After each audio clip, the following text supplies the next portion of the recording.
Hi everyone, welcome and welcome back to our channel R2S news and updates. मेरा नाम है हिमलता और मैं नबीना। सो गाइस, कैसे हैं आप सब लोग? आई होप कि आप सब बहुत ही अच्छे होंगे। आज हम लोग जिस पे रिएक्ट करने वाले हैं वो है खान सर के वीडियो पर, which is Bangladesh crisis, Sheikh Hasina Bangladesh military coup and Khaleda Zia Bangladesh burning. Okay, so guys, video end तक देखना। अच्छा लगे लाइक कर देना, शेयर कर देना, सब्सक्राइब कर देना हमारे चैनल को। और जिन वीडियो की लिंक आपको डिस्क्रिप्शन बॉक्स में मिल जाएगी वो जाकर फटाफट चेकआउट करो। सो लेट नहीं करते, let's get started. And guys, हमारे और 2 रिएक्शन चैनल्स भी हैं जिसका लिंक आपको डिस्क्रिप्शन बॉक्स में मिल जाएगी, जरूर से आके चेकआउट कर लीजिएगा। गाइस, कमेंट कीजिएगा, हम लोग को सजेस्ट कीजिएगा एंड सब्सक्राइब जरूर से करना एंड वीडियो पूरा एंड तक देखना। चलो स्टार्ट करते हैं। जय हिंद। देखिए, बांग्लादेश में अभी जो हालिया घटना हुई है और शेख हसीना को वापस भारत में शरण लेना पड़ा है, कोई ऐसा नहीं है कि ये पहली बार शरण ली है। और इससे बाद इस एक समय था जब बांग्लादेश में ये लौट के गई थी और शेख हसीना वापस बांग्लादेश लौट के जाएंगे, फिर चुनाव लड़ेंगी।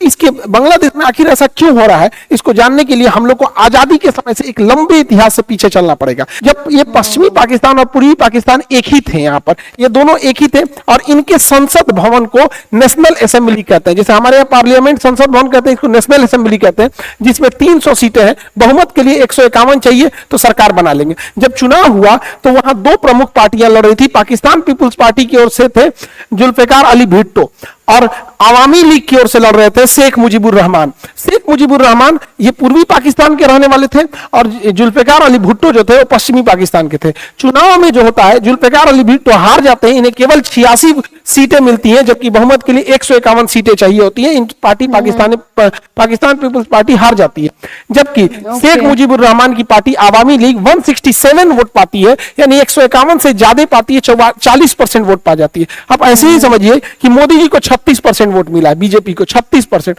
और इन्हें 40%। कितना था? तो बांग्लादेश के लोगों में बहुत खुशी हुई थी कि मतलब उस समय बांग्लादेश नहीं था, पूर्वी पाकिस्तान के हमारे एरिया का प्रधानमंत्री बनने जा रहा है, हमें विकास होगा। जैसे भारत में कैसे होता है कि साउथ से कोई प्रधानमंत्री बनेगा तो साउथ के लोग खुश होंगे ज्यादा। जैसे अभी प्रधानमंत्री नरेंद्र मोदी गुजरात से है तो गुजरात के लोगों को लगता है हमारे यहाँ से गए हैं, तो इसे सबको लगता है, तो ये लोग भी खुश थे। तो जब ये शपथ लेने यहाँ गए ना, तो ये जो थे जुल्फिकार अली भुट्टो यहिया खान से मिलकर इनको जेल में बंद कर दिया। कहा कि नहीं, तुम बंगाली है, तुम लोग कैसे प्रधानमंत्री बनेगा। तो ये लोग ना यहाँ के लोगों को बड़ी हीन नजर से देखते थे, काला बोलते थे, बंगाली बोलते थे, उल्टा सीधा बात बोलते थे यहाँ के लोगों को। और ये लोग तब देखे लो कि भैया इतना तक तो डिस्क्रिमिनेशन चल रहा था, बट इनके प्रधानमंत्री को जेल में डाल दिया गया, तो यहाँ बगावत हो गई। जब बगावत हो गई तो शेख मुजीबुर रहमान को छोड़ा गया। जब वो छूट के आए बांग्लादेश में तो उन्होंने कह दिया कि बांग्लादेश, ये पूर्वी पाकिस्तान अब पाकिस्तान का भाग नहीं रह सकता है, हमें अपना अलग बांग्लादेश बनाना पड़ेगा। और इसके लिए एक लंबा आंदोलन छेड़ दिए यहाँ पे। जब ये आंदोलन छेड़ा गया तो ये जो खचरा है जुल्फिकार अली भुट्टो, इसने वहां भेजा जनरल टिक्का खान को। जनरल टिक्का खान जब बांग्लादेश पहुंचा, उस समय पूर्वी पाकिस्तान था, तो यहां पर आंदोलन कर रहे लोगों पर इतना अत्याचार किया कि बांग्लादेश में, यानी उस समय का पूर्वी पाकिस्तान में, इसने ऑपरेशन सर्च लाइट चालू किया और 30 लाख लोगों की हत्या कराया था। 30 लाख लोगों की हत्या कराने के कारण से जनरल टिक्का खान को बूचर ऑफ बांग्लादेश कहा जाता है। और इसने 4 लाख औरतों का रेप कर दिया था। अपने देश की 4 लाख महिलाओं का रेप किया और ये कह के किया कि रेप करो ताकि इससे जो अगली बच्चे पैदा होंगे रेप के कारण, तो वो पश्चिमी पाकिस्तान का डीएनए उसमें ज्यादा पाया जाएगा और वो लोग आजादी की मांग नहीं उठाएंगे। यहाँ पर इस तरह का ये नीच आदमी था। इस जघन्य अपराध के बाद यहाँ पूरी पाकिस्तान से शरण लेने के लिए भारत में लोग भागने लगे, जैसे तैसे अपनी जान बचा के भागने लगे। यहाँ इंदिरा गांधी की सरकार थी और मानेक शाह हमारे उस समय के जनरल साहब थे, तो इन लोगों ने भी तैयारी कर ली थी कि आगे कुछ होने वाला है। तो बांग्लादेश के लोगों ने, वहां के लोगों ने एक अपनी अलग संगठन बनाई, मुक्ति वाहिनी। मुक्ति वाहिनी को भारत का खुला सपोर्ट था और मुक्ति वाहिनी के लोग थे वो बांग्लादेश के ही लोग थे। वहां पे वो कह रहे थे कि अब हम पाकिस्तान में नहीं रहेंगे, हमें अलग देश चाहिए। जबकि यहाँ पे जो जनरल टिक्का खान था उसने 3 ब्रिगेड बनाया था, अल बद्र, अल शम्स और रजाकार, जिसमें सबसे जालिम जो थे सब वो रजाकार थे। सबसे ज्यादा रेप किया, सबसे ज्यादा मर्डर किया तो ये रजाकार थे सब। रजाकारों की संख्या 50,000 थी। ये 50,000 मिलके 30 लाख लोगों को मार दिए सब और 4 लाख से ज्यादा महिलाओं का रेप किए सब यहाँ पर। और इधर से लड़ रही थी मुक्ति वाहिनी, मुक्ति वाहिनी का भारतीय इंडियन आर्मी सपोर्ट कर रही थी। अंततः मुक्ति वाहिनी की जीत हुई और ये पाकिस्तानी बेशर्मों ने 93,000 फौज ने सरेंडर किया। दुनिया का इतिहास है कि 93,000 फौजों ने सरेंडर नहीं किया। देखिए हथियार जमीन पे फेंक दिए लोग, अपना बेल्ट उल्ट उतार के ऐसे सरेंडर करके यहाँ नियासी साहब सरेंडर कर रहे हैं यहाँ पे, और ये बहुत आइकॉनिक फोटो है यहाँ पर। तो यहाँ हो गया, इस प्रकार बांग्लादेश का निर्माण हुआ। अब बांग्लादेश का निर्माण हुआ, यहीं से विवाद चालू हुआ। पाकिस्तान देखना नहीं चाहता था शेख मुजीबुर रहमान को, और शेख मुजीबुर रहमान का साथ दिए थे उस समय के आर्मी जनरल जियाउर रहमान। तो जियाउर रहमान और शेख मुजीबुर रहमान दोनों मिलकर बांग्लादेश की स्वतंत्रता में आंदोलन में भाग लिया था। लेकिन जियाउर रहमान का कहना था कि हमारा उतना नाम नहीं हुआ, ज्यादा नाम इनका हुआ। रीजन क्या है, ये पॉलिटिशियन थे, वो सेना के आदमी थे, तो सेना के आदमी का बैकग्राउंड उतना पता नहीं चलता यहाँ पे। तो यहाँ पर इन्हें फादर ऑफ बांग्लादेश कहा जाता है। बांग्लादेश की स्थापना किया, और जैसे हमारे यहाँ father of nation Mahatma Gandhi को कहते हैं, वहां शेख मुजीबुर रहमान को कहते हैं। ये भारत के प्रति बड़ी अच्छा इनका विचारधारा था, सेकुलर विचारधारा के थे और सबको लेके चलने वाले थे। लेकिन पाकिस्तान इनके पीछे पड़ा था और पाकिस्तान चाहता था इन्हें मरवा दिया जाए, और हुआ भी ऐसे ही। आजादी के महज 1972 में पाकिस्तान ने मान्यता दिया बांग्लादेश को। 3 साल बाद 15 अगस्त 1975 को 15 अगस्त 1975 को शेख मुजीबुर रहमान अपने घर में थे। उस समय आर्मी के कुछ लोग आए, आर्मी वाले कुछ वर्दीधारी इनके घर में घुसे और घर में घुस के गोलियां चलाने लगे। जब गोलियां चलाने लगे तो ये सीढ़ियों से उतर रहे थे, तो यहीं पे गोली मार दिया गया। इन्हीं सीढ़ियों पे शेख मुजीबुर रहमान को गोली मार दिया गया और उनके घर में 17 लोगों को मार दिया गया। हद तो तब हुआ जब उनके 10 साल के लड़का को भी मार दिया गया। 10 साल के लड़का को गोली मारा गया। सोचिए, एक परिवार में जब 17 लोग की मौत होगी तो क्या बीतता होगा। शेख मुजीबुर रहमान का पूरा खानदान उजाड़ दिया गया था। एक आदमी की मृत्यु होती है तो हालत खराब हो जाता है, और यहाँ पर इन्हें इतनी बेरहमी से मारा गया और लाश को ऐसे दफनाया गया था। सोचिए पाकिस्तान वाले कितने निर्मम हत्या के। अरे भाई, अगर किसी की जान ले भी ली हो, अब मर गया है, तो अब मरने के बाद लाश से क्या बदतमीजी करना है। एक गड्ढा में जानवर की तरह लाश दफनाए थे सब। केवल इनकी 2 बेटियां बच गई थी, शेख रेहाना और शेख हसीना, क्योंकि इनके हस्बैंड जर्मनी में थे उस समय, तो ये जर्मनी में थी उस समय, तो जर्मनी में थी। तो पाकिस्तान की जो आईएसआई थे सब, उनका कहना था 17 लोग को मार दिए, ईदुगो को और मार देते हैं, नहीं तो ये दिक्कत करेंगे सब। ये बात पता चल गई भारत को। भारत को पता चल गई कि पाकिस्तान की आईएसआई शेख हसीना और शेख रेहाना को जर्मनी में मारना चाहते हैं। तो इंदिरा गांधी ने उन्हें भारत में एसाइलम दे दिया, शरण दे दिया कि आप भारत में रहिए तब तक जब तक बांग्लादेश की स्थिति सही नहीं हो जाती है तब। अब जैसे बांग्लादेश की स्थिति सही हो जाएगी, आप वापस जाके वहां चुनाव लड़िएगा और फिर सत्ता संभालिएगा। यही कारण है कि शेख हसीना भारत का बहुत समर्थन करती है, क्योंकि शेख हसीना जिंदा है तो उसके कहीं ना कहीं उसके पीछे भारत का हाथ है। अगर भारत को शरण नहीं दी रही तो इन लोग को बहुत मुश्किल हो जाता, क्योंकि आईएसआई इनके पीछे पड़ी हुई थी। हुआ क्या, वहां पर 1975 में शेख मुजीबुर रहमान की हत्या हो जाती है।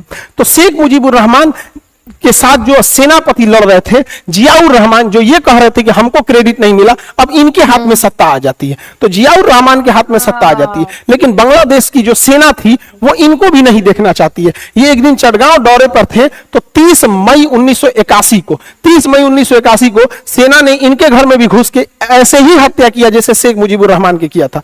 तो इनका हत्या कर दिया गया जियाउर रहमान की, और इनकी पत्नी का नाम था खालिदा जिया, और खालिदा जिया जो थी विधवा हो गई वहां पर। तब वो एक विधवा जीवन जीने लगी वहां पे। तो और इनको मरवाने वाले थे जनरल इरशाद, तो यहां इनकी भी हत्या हो गई। जब जियाउर रहमान की हत्या होती है 1981 में, तो इंदिरा गांधी को लगता है कि यही समय है शेख हसीना को भेजने के लिए। तो वो क्या करती हैं, शेख हसीना को वापस बांग्लादेश में भेजती हैं कि देखिए अब अपोजिशन में कोई नहीं है, यही समय है आपके जाने का। तो 1981 में वापस शेख हसीना बांग्लादेश जाती हैं, और अपने पिता की पार्टी जो आवामी लीग थी, तो पाकिस्तान जब था एक में तो आवामी लीग था, जब विभाजन हो गया तो इसका नाम हो गया बांग्लादेश आवामी लीग। तो इन्होंने बांग्लादेश आवामी लीग की अध्यक्ष पद पे गई और वहां चुनाव लड़ी, और उसके बाद मुख्य विपक्षी पार्टी जो हो गई जियाउर रहमान की विधवा जो थी, उनका नाम खालिदा जिया था। अब देखिए आरोप प्रत्यारोप का दौर कैसे चालू होता है। शेख हसीना का कहना है कि मेरे पिताजी की हत्या इन लोगों ने कराया था, खालिदा जिया ने कराया था। खालिदा जिया का कहना है कि मेरी पति की हत्या, जियाउर रहमान की हत्या इन लोगों ने कराया था। यानी ये अपने पिता की हत्या का आरोप इनमें लगा रही है, ये अपने पति का आरोप इन पे लगा रही है। आज तक इन दोनों बेगमों की लड़ाई में बांग्लादेश के लोग घिस रहे हैं यहाँ पर। तो ये दोनों एक दूसरे पे आरोप प्रत्यारोप लगाती हैं, लेकिन अब दोनों यही चुनाव में रहते हैं। इनकी पार्टी का नाम हो जाता है बांग्लादेश आवामी लीग और इनकी पार्टी का नाम हो जाता है बांग्लादेश नेशनलिस्ट पार्टी BNP हो जाता है यहाँ पर। अब देखिए होता क्या है, 1986 में, 96 में, 81 में ये आई थी और 1996 में ये चुनाव जीत जाती हैं। शेख हसीना चुनाव जीत जाती हैं 1996 में और उसके बाद वो सत्ता संभालती हैं और सत्ता संभालने के बाद पाकिस्तान समर्थित कट्टरपंथी लोग जमाते इस्लामी वगैरह पे प्रतिबंध लगा देती हैं। लेकिन 1996 में 15 अगस्त का दिन था जब इसी घटना को याद किया जा रहा था कि शेख हसीना जो थी एक दुख का मतलब दुख मना रही थी कि 15 अगस्त 1975 को इनके पूरे परिवार को मार दिया गया था। तो हर साल बांग्लादेश में 15 अगस्त के दिन शोक के तौर पे मनाया जाता है। ये क्या की खालिदा जिया कि 15 अगस्त को अपना जन्मदिन का केक काट दिया, भव्य तरीके से केक काट दी। इतना नीच हरकत करने की जरूरत इसे नहीं थी। किसी के परिवार में 17 लोग को मार दिया गया है, उस दिन आप जबरदस्ती अपना बर्थडे केक काटिएगा तो अच्छा बर्थडे रहता तो केक काटती, इसका 15 अगस्त को बर्थडे नहीं है, जबरदस्ती ये बर्थडे मनाई। कैसे? तो देखिए इसके पासपोर्ट में इसका बर्थडे 19 अगस्त है, मैरिज सर्टिफिकेट में 9 अगस्त है, मार्कशीट में 5 अगस्त है और इसकी अपनी बायोग्राफी में 19 अगस्त है। यानी इसका ओरिजिनल डेट ऑफ बर्थ 15 अगस्त नहीं है। लेकिन यह शेख हसीना के जख्मों पे मतलब नमक रगड़ने के लिए जिस दिन इनके परिवार के 17 लोगों की हत्या हुई अपना जन्मदिन मनाने लगी, इस वजह से इन दोनों की लड़ाइयां और गहराते गई यहाँ पर। और यही दो विपक्षी नेता में रह गए लोग पार्टी में लड़ाई मतलब चुनाव में। तो 1996 से 2001 तक शेख हसीना थी। उसके बाद 2001 में जब चुनाव हुआ तो खालिदा जिया जीत गई, 2001 से 2006 तक ये रही। बट इन दोनों में गड़बड़ी क्या है ना, घर में कैसे दो महिला लड़ती हैं सब, इस देश में दोनों महिला लड़ रही थी सब, एकदम भयानक, एकदम बकोटा बकोटी।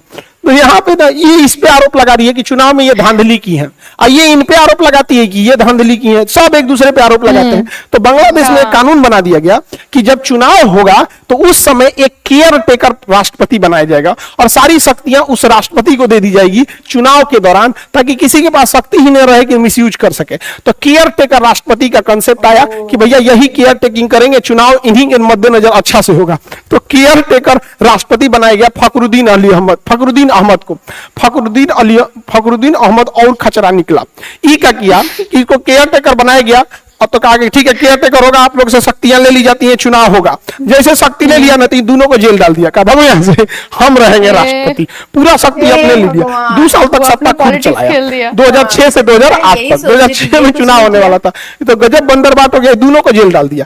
बाद में सुप्रीम कोर्ट का हस्तक्षेप हुआ तो जेल से बाहर निकली और 2008 में शेख हसीना जीत गई। 2008 से 13 तक जीती, फिर 13 से 18, 18 से 24 जीती, बीच में कोरोना की वजह से थोड़ा डिले हुआ था, और फिर 2024 में चुनाव हुआ, फिर जीत गई। ये चौथी बार प्रधानमंत्री बन रही है शेख हसीना, जिस वजह से इन्हें डिक्टेटर कहा जाने लगा। और ये चुनाव में हारने लगी खालिदा जिया, ये कट्टरपंथी है, पाकिस्तान के समर्थित है। दूसरा, इनके ऊपर 1.5 करोड़ रुपया के घोटाले का आरोप लग गया, 2018 में जेल चली गई। तो खालिदा जिया का करियर खत्म हो गया था और शेख हसीना प्रधानमंत्री बनकर जीत गई। भारत के लिए बहुत अच्छा है। शेख हसीना का एक और लड़ाई हो गया मोहम्मद यूनुस के साथ। मोहम्मद यूनुस बहुत अच्छे इंसान हैं। बांग्लादेश में इन्होंने देखा कि लोगों के पास पैसे की कमी है, उनके पास आइडियाज की कमी नहीं है, पैसे की कमी है यहाँ पर। अब जैसे किसी को बहुत अच्छा खाना बनाने आता है और अगर पैसा नहीं है तो किसी होटल में जाके बावर्ची का काम करेगा, लेकिन अगर आप उसे पूंजी दे दीजिएगा तो उस पूंजी की मदद से वो अपना होटल खोल लेगा। तो इन्होंने यही चालू किया, माइक्रो क्रेडिट चालू किया, थोड़े थोड़े पैसे देने चालू किए। और इन्हीं का कंसेप्ट आज पूरी दुनिया में लगता है कि आजकल कोई भी कुछ पैसे देके मोबाइल ईएमआई करा लेता है, वॉशिंग मशीन ईएमआई करा लेता है। तो छोटा छोटा दुकानों पे जाके आप ईएमआई पे लेते आते होंगे। ये इन्हीं का कंसेप्ट है, मोहम्मद यूनुस का कंसेप्ट है। आजकल तो वही हो गया है, सोचा लड़का सब ईएमआई पे आईफोन लेके चमका रहा है सब, अरे क्या जरूरत है दिखाने का। तो ये वाला कंसेप्ट इनका था। लेकिन इन्होंने सोचा कि हम भी क्यों ना चुनाव लड़ ले। तो 2007 में इन्होंने नागरिक शक्ति पार्टी बनाया, लेकिन चुनाव हार गए। तो बांग्लादेश की शेख हसीना का अब इनसे विवाद होने लगा कि भैया इनको निपटाओ। कोई भी बांग्लादेश में गड़बड़ी होता था तो शेख हसीना इन्हीं के ओर आरोप लगा देती थी। एक बार ऐसा हुआ कि शेख हसीना ने कहा कि मोहम्मद यूनुस को पद्मा नदी में डुबा देना चाहिए, जब उनको मरने वाले हो तो वापस निकाल देना चाहिए, अब फिर डुबाना चाहिए, तड़पा के रखना चाहिए। तो शेख हसीना का इनके साथ भी विवाद चल रहा था। अभी यही है केयर टेकर प्रधानमंत्री बांग्लादेश का। देखिए बांग्लादेश में 2 प्रमुख नदी देखेंगे तो ब्रह्मपुत्र नदी चाइना से होते हुए बांग्लादेश में जाती है। ब्रह्मपुत्र नदी को भारत में ब्रह्मपुत्र कहेंगे लेकिन बांग्लादेश में जमुना कहते हैं। और गंगा नदी जब बांग्लादेश में प्रवेश करती है तो उसे पद्मा कहते हैं। तो जो पद्मा नदी में डुबाने की बात थी वो एक्चुअल में गंगा नदी है। गंगा को बांग्लादेश में पद्मा कहते हैं। जब ये दोनों मिल जाती है, इनकी संयुक्त धारा में एक मेघना आके मिलती है, तो इनको संयुक्त, दोनों की संयुक्त धारा को हम मेघना नदी कहते हैं। ये तो ज्योग्राफी का टॉपिक है। अब देखिए, जब 2024 में शेख हसीना चुनाव जीतती हैं तो चुनाव जीतने के बाद एक बहुत ही मैच्योर्ड प्रधानमंत्री के तौर पर ये अपने देश का भला सोचते हुए भारत को भी लेके चलती हैं, चाइना को भी, रसिया से भी। यानी बांग्लादेश तीनों को बैलेंस करके चल रहा था। न ज्यादा रसिया, चाइना, इंडिया किसी को ज्यादा फेवर नहीं कर रहा था, क्योंकि ये हकीकत भी है। और ये बहुत मेजोरिटी से जीत के आई थी। 300 में से 222 सीट यानी 41% चुनाव जीत के आई थी वोट। लेकिन एक रिजर्वेशन की वजह से यहां बवाल हो गया। रिजर्वेशन था कि 1971 की जो लड़ाई हुई थी स्वतंत्र कराने के लिए बांग्लादेश में, उसमें कुछ आरक्षण की व्यवस्था की थी। बांग्लादेश में आरक्षण जाति धर्म के नाम पे नहीं है, स्वतंत्रता सेनानियों को है। तो 1972 में 30% आरक्षण दिया गया स्वतंत्रता सेनानियों को कि जो फ्रीडम फाइटर है। लेकिन 1972 के बाद 1997 में यह 30% आरक्षण उन फ्रीडम फाइटर के बच्चों को भी दे दिया गया। तो लोगों ने कहा कि भैया फ्रीडम फाइटर के बच्चों को क्यों दे रहे हो? फिर लोगों ने बर्दाश्त किया कि चलो भाई बच्चे को दे देते हो, ठीक है। 2010 में शेख हसीना जब प्रधानमंत्री आती थी तो फ्रीडम फाइटर को बहुत महत्व देती थी, क्योंकि फ्रीडम फाइटर इनके पार्टी में ज्यादा थे। तो फ्रीडम फाइटर के नाती पोता को भी आरक्षण दिया गया। ये और बांग्लादेश में होने लगा कि भैया आप सबको आरक्षण देते जाएंगे, जो लड़ा था उसको दिए, ठीक है, उसके बच्चा को दिए, फिर बच्चा के बच्चा को दे रहे हैं, ये ठीक नहीं है। तो जब विरोध होने लगा तो शेख हसीना ने 2018 में ये 30% आरक्षण खत्म कर दिया। तो देश में बवाल खत्म हो गया, आरक्षण को खत्म कर दिया। लेकिन इसी बीच एक स्वतंत्रता सेनानी पहुंच गया हाईकोर्ट, और हाईकोर्ट में कहा कि नहीं, हमें आरक्षण मिलना चाहिए क्योंकि हमने स्वतंत्रता की लड़ाई लड़ी थी। इसी साल 2024 में हाईकोर्ट ने कहा कि नहीं, वापस 30% दे दो। तो भैया इसमें शेख हसीना ने तो दिया नहीं था, इसमें तो हाईकोर्ट ने दिया था। लेकिन लोग भड़क गए शेख हसीना पे। याद कीजिए, यही घटना हुई थी मणिपुर में। कोर्ट ने डिसीजन दिया था आरक्षण के लिए, और कोर्ट के डिसीजन के बाद इतना भीषण बवाल हुआ था। और बांग्लादेश में भी कोर्ट ने डिसीजन दिया, उसके बाद भीषण बवाल हो गया। ढाका यूनिवर्सिटी के बच्चे जो थे सड़कों पे निकल गए। इसमें अमेरिका की इन्वॉल्वमेंट हो गई, पाकिस्तान की इन्वॉल्वमेंट हो गई, और शेख हसीना थोड़ी रिजिड हो गई। उनको इंटरनेट शटडाउन उसी समय कर देना चाहिए, और किसी भी कार्रवाई करो तो गुप्त ढंग से कार्रवाई करो। और ये स्टूडेंट बहुत भयानक बगावत ले लिए, और इसमें एक बहुत बड़ी घटना हो गई। जब पुलिस गोली चलाई तो कुछ बच्चों की मृत्यु हो गई, शहीद हो गए कुछ बच्चे, जिससे कि युवा और भड़क गए। युवाओं को प्यारे से समझा सकते, धमका के तो युवाओं को नहीं समझा सकते हैं।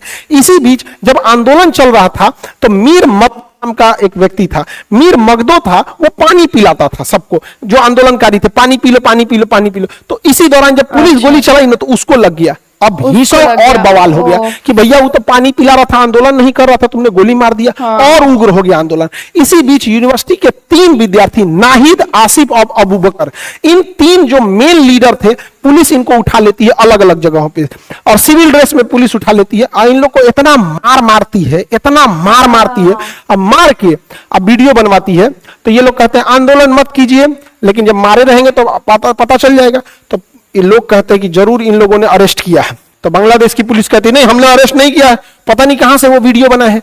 तब तक इसी बीच बांग्लादेश पुलिस जब इसमें नाहिद को उठा रही थी तो उस दौरान एक वीडियो बन गया था कि पुलिस अरेस्ट करके ले जा रही है। अरे बांग्लादेश का पुलिस, तुम लोग को इतना बुद्धि नहीं है कि इन लोग को जब उठा रहे हो तो सिविल ड्रेस में उठाओ। अच्छा, एसटीएफ सिविल ड्रेस में ही उठाई थी, लेकिन उनके गाड़ी पे लिखा हुआ था पुलिस। बकलोल कहीं का भाड़ा पे बोलेरो ले आता, पता नहीं चलता। तो किसी ने वीडियो बना लिया था कि पुलिस ने उठा के ले गई है। फिर पुलिस के ऊपर दबाव बना तो पुलिस इन तीनों को छोड़ी। जब इन तीनों को छोड़ी तो मीडिया वाले पूछे कि आपने ऐसा वीडियो क्यों बनाया था कि आंदोलन रद्द कर दिया जाए। तो उन्होंने अपना कपड़ा हटा के और जब जख्म दिखाया मारपीट का, और रो रो के जब वीडियो बनाए, तब पूरा उग्र हो गया बांग्लादेश और कहे कि अब सीधा कूच करते हैं, मार्च करते हैं। कहां पर? बांग्लादेश में शेख हसीना के भवन पर। और इस दौरान पूरी भीड़ शेख हसीना के दरवाजे तक चलने लगी। शेख हसीना ने हाई प्रोफाइल मीटिंग बुलाया, जिसमें वकारुज्जमा सेनापति भी उसी में उपलब्ध थे। वहां पर सेनापति के साथ ही इंटेलिजेंस हेड जो थे वकारुल हसन थे, और साथ ही वहां पर जो NSA national security adviser Tariq Hasan Siddiqui भी थे। ये तीनों लोग मिलकर शेख हसीना को कहें कि हम भीड़ को कंट्रोल नहीं कर पाएंगे, हम लाठी नहीं चार्ज कर सकते, गोली नहीं चार्ज कर सकते, आप यहां से चले जाइए, बांग्लादेश छोड़ के आप चली जाइए। ये जाने को रेडी नहीं थी। तो इनके बच्चे को अमेरिका में फोन लगाया गया और इनकी बहन से जब बात कराया गया तो इन लोगों ने समझाया कि भीड़ ने ही 17 लोगों को मार दिया था घर में घुस के, आप ही बची हैं, एगो अब खाला बचल है, चल आइए फिर कभी जाइएगा वापस। तो 40 मिनट का समय दिया गया और सेनापति ने इन्हें वापस हेलीकॉप्टर से फिर जहाज में बैठा के भारत भेज दिया। जबकि ये सेनापति बनने लायक नहीं थे, वकारुज्जमा सेकंड सीनियर थे। इनको जानबूझ के शेख हसीना ने प्रमोशन दिया था इसी साल 11 जून को कि आप बनिए। ये उनके रिश्तेदार लगते हैं, ये शेख हसीना की ना शेख रेहाना के देवर लगते हैं, तो रिश्तेदारी में बांटेंगे लोग यहाँ पे। और हो गया कांड यहाँ पर, फिर शेख हसीना को बांग्लादेश छोड़ना पड़ा हेलीकॉप्टर से, फिर जहाज में बैठी और जहाज में इनका सुपर हरकुलियस जहाज हिंडन एयरपोर्ट पे ले आके लैंड किया यहाँ पर। इस बीच जो शेख हसीना का बंगला था गोनो भवन, उसमें उग्रवादी घुस गए थे। सर आपको क्या लगता है ये लोग शेख हसीना को छोड़े होंगे? शेख हसीना की साड़ी उठा ले गए लोग, अंडरगारमेंट लेके चले गए सब यहाँ पे, शेख हसीना का चिथड़ा उड़ा देते सर। तो शेख हसीना का निकलना तो खैर वहां पे था, लेकिन भारत का इंटेलिजेंस फेल्योर था यहाँ पर। भारत को सोचना चाहिए, एक इंदिरा गांधी का समय था जब मुक्ति वाहिनी को घुसाकर, हमारे सैन मानेक सा सेना घुसाकर वहां पाकिस्तान की सरकार उजाड़ दिए, पाकिस्तान से विभाजन कर दिए, वहां का स्वतंत्र सरकार बना लिए और वहां अपनी पसंद का सरकार भी बैठा दिए। और एक अभी का इंटेलिजेंस हमारे यहाँ का चुपचाप टुकुर टुकुर देख रहा है। हाँ तो बांग्लादेश के हेलीकॉप्टर से आए और हमारी मीडिया कह रही है कि शेख हसीना की जहाज के पीछे हमने 2 राफेल लगा दिया था कि सुरक्षित वापस आ सके। हाँ मतलब अरे बैल तो एकरों में अपना काबिलियतें दिख रहा है। यही चीज अगर इजराइल में होता तो स्टूडेंट लोग कबे गायब हो जाते, लोग पते नहीं चलता। ये तीनों स्टूडेंट में पता चलता ये उसको मार दिया, वो उसको मार दिया, दूसरे जगह हो जाता है यहाँ पे। ये गलत है। शेख हसीना का जाना मतलब वहां से भारत का जाना। अब वहां सब जितनी ताकतें आएंगी सब उठपटांग आएंगी। अब वहां का सेना प्रमुख तो अलग था, बताइए इसमें मिलने सेना प्रमुख भी मिला जुला था और इसने ही घोषणा किया कि हम सरकार बनाएंगे। और एक भारत है जहां पे इतने प्रोफेशनल ढंग से सेना, हमारे सेनापति उपेंद्र द्विवेदी सर, हमारी मुलाकात हुई थी कुछ दिन पहले, इतने मतलब इतने बड़े पोस्ट पे जो 13-14 लाख सेना को मतलब कंट्रोल कर रहा है। हमारी जब मुलाकात हुई थी तो हम कहते कि सर हमको भी जाना था फौज में, अगर हम रहते तो आपके अंडर कमांड हम कहीं ड्यूटी पे रहते। तो उन्होंने कहा नहीं, आप पढ़ा रहे हैं, अच्छे से पढ़ा रहे हैं, जो मिडिल क्लास है, गरीब है, इन लोगों को आप पढ़ा रहे हैं, बहुत अच्छा काम कर रहे हैं आप। तो सोचिए भारत के एक सेनापति हैं जिनको इतनी व्यस्तता के बावजूद इतना पता रहता है देश के बारे में। यहाँ पर 13 लाख की 14 लाख की फौज को ये लोग संभाल रहे हैं। और एक ही बांग्लादेश का है, इसके यहाँ सेनापति इतना लोगों को रोक नहीं पाया, बताइए इतना भीड़ को नहीं रोक पाया। अब वही भारत की सेना को दे दीजिएगा तो कचूमर निकाल दिए रहते। तो खैर सैल्यूट हो हमको भारत की सेना, हमारे पूरी सेना के ऊपर जो इतना डिसिप्लिन तरीके से प्रोफेशनल ढंग से देश की सेवा करते हैं। अब सेना, अब बांग्लादेश की कमांड आ गई है मोहम्मद यूनुस के पास। इनमें इन 3 प्रदर्शनकारियों को भी रखा गया है, इंटेलेक्चुअल लोगों को रखा गया, वकील, जज, साइंटिस्ट हैं, सब कुछ महिलाएं हैं। अब वो लोग बांग्लादेश को एक नए ढंग से चालू करेंगे, लेकिन बांग्लादेश में उपद्रव बहुत ज्यादा हो गया है। अब कई लोग का कहना है कि अमेरिका का इसमें चाल नहीं था, बिल्कुल चाल था अमेरिका का। अमेरिका देख रहा था कि बांग्लादेश कैसे इंडिया को भी बैलेंस कर रहा है, चाइना को भी, रसिया को भी बैलेंस कर रहा है, इसलिए अमेरिका को यह पसंद नहीं आ रहा था। इसीलिए अमेरिका चाल चलने लगा और बार बार बोलता था कि बांग्लादेश में चुनाव अच्छा से नहीं हुआ है। भैया अमेरिका में कौन सा चुनाव अच्छा से हुआ था? ट्रंप तो खुदे आरोप लगा रहे थे उनको जबरदस्ती हराया गया यहाँ पे। तो अमेरिका ने क्या कहा, मतलब शेख हसीना का कहना था कि अमेरिका यहाँ सेंट मार्टिन आइलैंड चाहता है। क्यों? क्योंकि चाइना के जितने भी जहाज हैं ये मलक्का स्ट्रेट से निकलते हैं, इस पर नजर रखने के लिए चाइना चाहता है, अमेरिका चाहता है। तो शेख हसीना ने मना कर दिया कि यहां अगर अमेरिका को दे देंगे तो भारत भी नाराज हो जाएगा, चाइना भी नाराज हो जाएगा, इन दोनों की वजह से रसिया भी नाराज हो जाएगा। तो मना कर दिया यहाँ पर, यही आरोप लगाई थी अमेरिका के ऊपर। अभी हाल ही में अमेरिका के डेलीगेट्स आए थे सब बांग्लादेश में। अब देखिए अमेरिका का योगदान कैसे नहीं है। बांग्लादेश में आए थे सब, उन्हें कायदे से बांग्लादेश के प्रधानमंत्री से मिलना चाहिए और नेता विपक्ष से भी मिलना चाहिए। उन लोगों ने प्रधानमंत्री से मुलाकात नहीं किया, डायरेक्ट मिले, नेता विपक्ष से चले गए। बताइए कोई तरीका है? तो साफ वो दिखा रहे थे लोग कि ये बांग्लादेश में अमेरिका का इंटरवेंशन है। विदाउट अमेरिका के इंटरवेंशन ऐसा हो ही नहीं सकता है। यूएनओ की बेशर्मी देखिए, यूएनओ क्या कह रहा है कि प्रदर्शनकारियों पे लाठीचार्ज नहीं होना चाहिए, ये इनका अधिकार है। अरे ये चोट्टे प्रदर्शनकारी शेख हसीना का अंडरगारमेंट नोच के लेके चल गए, सब साड़ी नोच के लेके चल गया सब, इनके पर प्रोटेस्ट नहीं होना चाहिए, इनका अधिकार है। और कश्मीर में जब हम लोग आतंकवादियों को मारते हैं ना तो हम लोग पे इंक्वायरी बैठा देता है। अब बांग्लादेश में हिंदुओं के साथ, माइनॉरिटी के साथ अत्याचार बढ़ जाएगा। अब कौन रोक सकता है उसको बढ़ने से? लिए सरकार जो थी शेख हसीना की वो न्यूट्रल सेकुलर सरकार थी, अब उस पर बढ़ जाएगा। अब सरकार इस पे कितना रोक सकती है? यहाँ पर दूसरे की गवर्नमेंट है। और वहां पर शेख मुजीबुर रहमान का पुतला गिरा दिया सब। क्या ये स्टूडेंट है? सब नहीं है सब। और हम लोग कह रहे हैं बहुत गलत हुआ, शेख मुजीबुर रहमान का पुतला नहीं गिराना चाहिए। अब भारत में जब गांधी जी लोग को मारते हैं लोग, तो इनकी जो कहते हैं लोग नाथूराम गोडसे की जय, तो दुनिया हम लोग को तारीफ करती होगी। जब हम लोग बांग्लादेश को कहते हैं, इतना समझते कि भाई तुम्हारा देश का राष्ट्रपिता है, उसको पुतला मत फूको, तो हम लोग में भी यही होता है। तो रेडिकलाइज नहीं होना चाहिए, देश के लिए अच्छा बात नहीं है। अभी भारत को यही मौका है कि चिकन लेक जो 22 किलोमीटर है, चढ़ के अपना कब्जा कर लो। ससुरा तो नहीं ले, या तो शेख हसीना वापस जाएंगी तो हम लोग लौटा देंगे, और नहीं तो ले कब्जे कर लेते हैं यहाँ पे, वरना चाइना यहाँ के बैठ जाएगा। तो यही मौका है बढ़िया से कब्जा लेने का यहाँ पे। अभी भारत से बहुत सारी कंपनी बांग्लादेश को बिजली सप्लाई कर रही थी, Adani group, NTPC, power grid corporation. अब बांग्लादेश के लोग हम लोग का बिजली फूंक दिया तुम लोग, और 8,000 करोड़ बिजली बिल अभी तक नहीं दिया। बांग्लादेश वाले हम लोग का बिजली दे दो, बिल दे दो, इतना फूंक दिया यहाँ पर। तो आप लोग को ये समझ में आया होगा। और अभी सुबह ओके, सो सर ने जो बताया कि मतलब जो एक आइलैंड मांग रहे थे यूएस, सो मुझे लगता है सिर्फ ये चाइना के शिप को नजर में रखने के लिए नहीं, वो पूरा उस एरिया में रह के सबके ऊपर नजर रखते, क्योंकि वो आइलैंड जो है वो इंडिया के पास में ही है।